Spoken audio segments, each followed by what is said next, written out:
Hi, welcomes to sisters voice channel. இப்போ எந்த மௌனமான குரலை பற்றி நம்ம கேட்க போகிறோன்னா காற்று. காற்றுனா ஒரு கண்ணுக்கு தெரியாத, பார்க்க முடியாத ஒரு விஷயம். அசையாத ஒரு விஷயத்தை கூட அசைய வைக்கிற ஒரு விஷயம். சிரிக்க முடியாத கஷ்டத்தில் இருக்க ஒருத்தவங்களை கூட நிம்மதியாக்குற ஒரு விஷயம் காற்றுன்னு சொல்லலாம். ஏன்னா நம்ம உச்சக்கட்ட கோவத்தில் இருந்தாலும் சரி, டிப்ரெஷனில் இருந்தாலும் சரி, ப்ரெஷரில் இருந்தாலும் சரி, எக்ஸ்ட்ரீம் லெவல் சந்தோஷத்தில் இருந்தாலும் சரி, நம்மக்கிட்ட காற்றுன்னு ஒன்று வரக்குள்ள, நம்ம மேலே அந்த காற்று வீசப்படக்குள்ள நம்ம அதை எப்பயுமே ப்ரெசன்ஸாக தான், நல்ல ஒரு ப்ரெசண்ட்டான ஒரு ஃபீலிங்காக தான் உணர்வோம், பாசிட்டிவாக உணர்வோம். அது மட்டும் இல்லாமல் நம்ம தனியாக எங்கேயாவது நின்றுட்டு இருக்கக்குள்ள ஏதாவது ஒரு விஷயம் நம்ம கேட்கக்குள்ள, காட் கிட்ட கேட்குறோம், இல்லை மரத்துக்கிட்ட கேட்குறோம், இல்லை நம்மளே நம்மக்கிட்ட பேசிக்கக்குள்ள ஒரு காற்று நம்ம மேலே வீசுதுன்னா, அதுக்கு நம்ம நம்ம கேட்குற ஒரு விஷயத்துக்கு ஒரு பதில் மாதிரி அதை நம்ம நினைப்போம். அப்படி தானே நம்ம இது வரைக்கும் எல்லா காற்றுக்கிட்டேயும் உணர்ந்திருக்கோம்.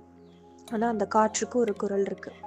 அது என்ன குரல்னா, காற்று எப்பயுமே அதுக்கிட்ட நம்ம பேசணும்னு தான் நினைக்கிது. நம்ம தான் பேச மாட்டோம். எப்போ நம்ம காற்றுக்கிட்ட பேசுகிறோன்னா, எப்போ நமக்கு டிஸ்கம்ஃபர்ட் வருதோ அப்போ தான் நம்ம காற்றுக்கிட்ட பேசுகிறோம். அப்படி தானே? இப்போ நம்ம எங்கேயே வெளியே போயிட்டு வரோம், ரொம்ப டயர்டாக இருக்குது, நம்ம ஃபேன் போடுறோம். அது கொடுக்குற காற்றால தான் நம்ம நிம்மதியாக ஃபீல் பண்ணுறோம். அப்படி நிம்மதியாக ஃபீல் பண்ணுற ஒரு விஷயத்தை பற்றி நம்ம யோசிக்கணும்னா, அதுக்கிட்ட நம்ம ஒரு நாள் பேசணும். பேசக்குள்ள அது கண்டிப்பாக நமக்கு அது நல்ல பதில் கொடுக்கும். நம்ம கூட இருந்து இல்லாமல் இருக்கலாம், யார் வேணா. அவங்க இறந்துருக்கலாம், இல்லை தூரத்தில் தள்ளி இருக்கலாம், எப்படி வேணால் இருக்கலாம். அப்படி நம்ம அவங்க இல்லாத போது அவங்கக்கிட்ட நம்ம பேசுகிறப்போ, அந்த ஒரு காற்று தான் அவங்களுக்கான பதில் நமக்கு சொல்லும். ஃபார் எக்ஸாம்பிள், இப்போ நம்ம கூட ஒரு பர்சன் இருக்காங்க, அவங்க இறந்துட்டாங்க. எப்பயாவது நம்ம தனியாக ஒரு இடத்துல ஒரு மரம் நம்ம பக்கத்தில் மரம் இருக்குது, நம்ம நின்று பேசுகிறோம் அப்படின்னா,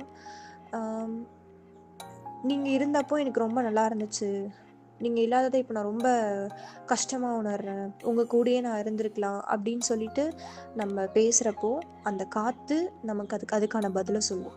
அப்போது காற்று இன்டர்மீடியேட்டர். எதுக்கு அப்படின்னா, நமக்கும் நம்ம யோசிக்கிற ஒரு விஷயத்துக்கும்.